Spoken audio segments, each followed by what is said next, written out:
Hold on to your trousers, we need to talk about the iPad Mini 7 again.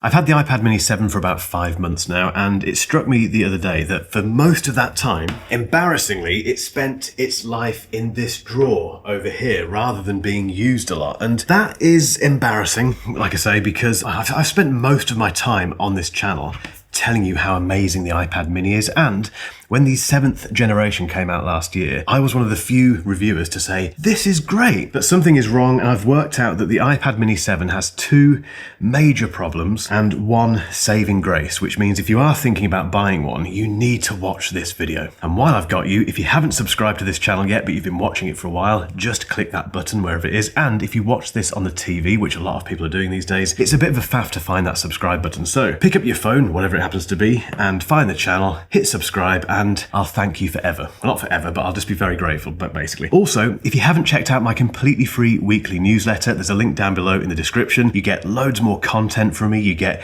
exclusive offers from my partners, and you get access to my Discord server, which is full of very, very cool people.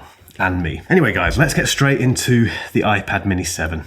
I want to clarify something very quickly, which is the fact that the iPad Mini is still Apple's best iPad. Genuinely. The reason for that, in my opinion, is because I've bought, they're so heavy together, pretty much every iPad going. This isn't every iPad going, obviously, but we've got an iPad Pro, the big one, we've got a smaller iPad Pro, and we have an iPad Air, which Apple has just updated with the M3 chip. I never find a use case for them. I use them for a bit, and it's the kind of honeymoon phase, and then I just stop using them because I've got a MacBook. Now, the iPad Mini sits in a class of its own. There's nothing else like this. There are Android tablets that are roughly this size, but can you name one of them? I can't. I held one last week and I can't remember what it was called. This is so unique, even if your use case, like myself, is reduced down to one specific thing, which for me is having it down there with my notes on for these videos. Yes, I could do that with one of these bigger iPads, but they're a bit of a faff. It could do with a magic keyboard. If Apple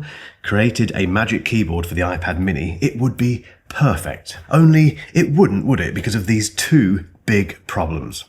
I've just realised that my iPad Mini 7 isn't charged, which reveals how much I use it these days. Anyway, the first problem this has is the lack of a ProMotion display. Now, if you weren't aware, ProMotion is Apple's terminology for a high refresh rate. So if you buy any Android phone these days, it will come, at the very minimum, with a 90 Hz refresh rate. Most of them these days have 120 Hz. The iPhone 16 Pro Max has a 120 Hz refresh rate. The iPad Pro has a 120 Hz refresh rate.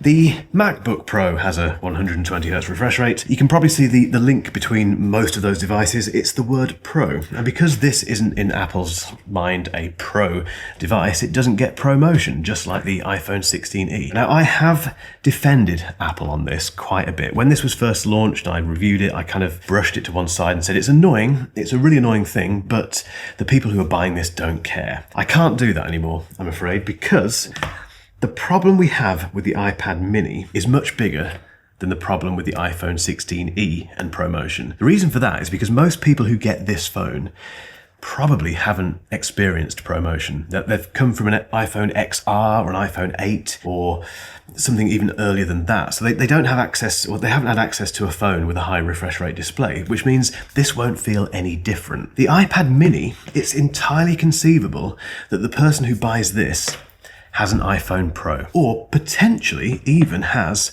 a big iPad Pro, and this is their smaller iPad for traveling and stuff. If that's you, and you buy one of these, you will be disappointed. Immediately out of the box, it will feel like a downgrade, and that's unfair because this has a very powerful chip, which is fantastic, and it's not slow at all, but the presence of that 60 Hz refresh rate makes it feel slower than it is. There's been loads of requests from people, including myself, to get an iPad Mini Pro in order to get ProMotion, but that is making an excuse for Apple. We shouldn't have to get a Pro version of this to get a modern display.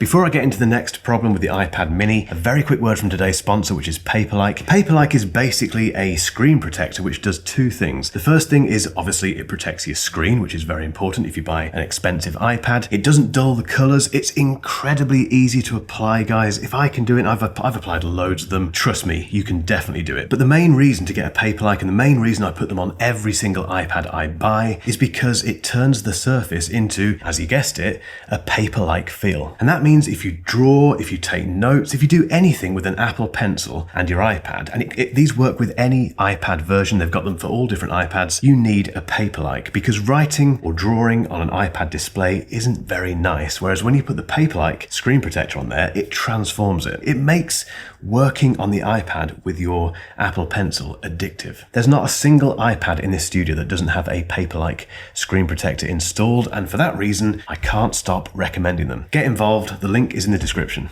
The second problem about the iPad mini 7 is Apple Intelligence. Now, I am the biggest, or one of the biggest, Apple fans you'll ever meet, and I can prove that because I bought the AirPods Max twice. However, just like ProMotion, I cannot defend Apple when it comes to Apple Intelligence. I never have done, to be honest. I've always thought it's got problems, fairly big problems. Now, the problem with Apple Intelligence is much worse than ProMotion. And the reason for that is because Apple has been using it to sell devices like the iPad mini 7, like the iPhone 16e, and pretty much everything on their website. If you buy an Apple product now, right at the top of the spec list it says Apple Intelligence. Before the chip, before the display, even before the operating system, Apple Intelligence is the big thing. Hello Apple Intelligence, made for Apple Intelligence, etc, etc, etc. Now, I used to work, believe it or not, in sales and marketing, and if there was one thing that I was always taught, and one thing I always lived by, it was the fact that you can't make stuff up. If you're selling something or marketing something, it has to exist and it has to do the thing you are saying it's going to do. Now, Apple Intelligence does exist. It exists as this kind of banner term for a bunch of features. For instance, you can remove things from photos very badly. You can create these weird, spooky images in this thing called Image Playground, for which I don't think anyone has found a use case. And you can get help with writing stuff, writing text messages, emails, and that kind of thing. It will even summarize very badly your notifications and your emails and your text messages. So Apple Intelligence exists to that point. The bit that doesn't exist yet is the improved Siri. They're calling it a more personalized Siri, which is basically where Siri becomes very aware of your personal context and can do things like, for instance, as they showed at WWDC last year, if you want to know what time and day your mum's flight is arriving next week, you can say to Siri, hey, when is my mum's flight arriving next week? And without giving it any more information, it can go and into its memory banks and it can find the email that your mum sent last week, which has a forwarded email from the airline with the exact date and time. It knows who your mum is as well. And it does all of that in a fraction of a second and gives you the answer when she's arriving. That doesn't exist, and they've never demonstrated it apart from at WWDC last year, which was, well, it wasn't a demonstration, was it? It looked like just a video example of it, but it's not been shown to the press from what we understand. John Gruber, who is a very prominent Apple commentator, has absolutely torn into them on this. I'll put a link down below somewhere to his article on this, but basically this kind of, the more impressive part of Apple Intelligence isn't here, and to make matters worse, Apple has publicly explained that it's taking them longer than they thought it would, and it will come later this year, which presumably means iOS 19 and macOS whatever it is next. That's not good enough when they spent so much of last year and the start of this year telling us that all of these products, including the iPad mini 7, is built for Apple Intelligence. And that means if you buy this on the promise of Apple Intelligence, although you get a form of Apple Intelligence, it's not going to be very impressive, and just like ProMotion, it's going to be a disappointment. However, there is one saving grace. There's no alternative to this. That is the iPad mini 7's saving grace. As mentioned earlier, yes, you could buy an Android tablet of roughly this size, but that's why I still recommend this massively, and it's still Apple's best, nearly said laptop, best iPad, if you can just accept the fact that 1, it has a subpar display, and 2, Apple Intelligence isn't a selling point. If you accept those two truths, this is the best iPad money can buy. It's just that the next one needs to be much better. It needs a proper 120Hz display, and hopefully by that point Apple Intelligence actually does what it says on the tin. I'd love to know though, guys, have you bought this? Are you enjoying it? Or are you thinking about buying it, and have I either put you off or convinced you it's the right thing to buy? Get involved in the comments.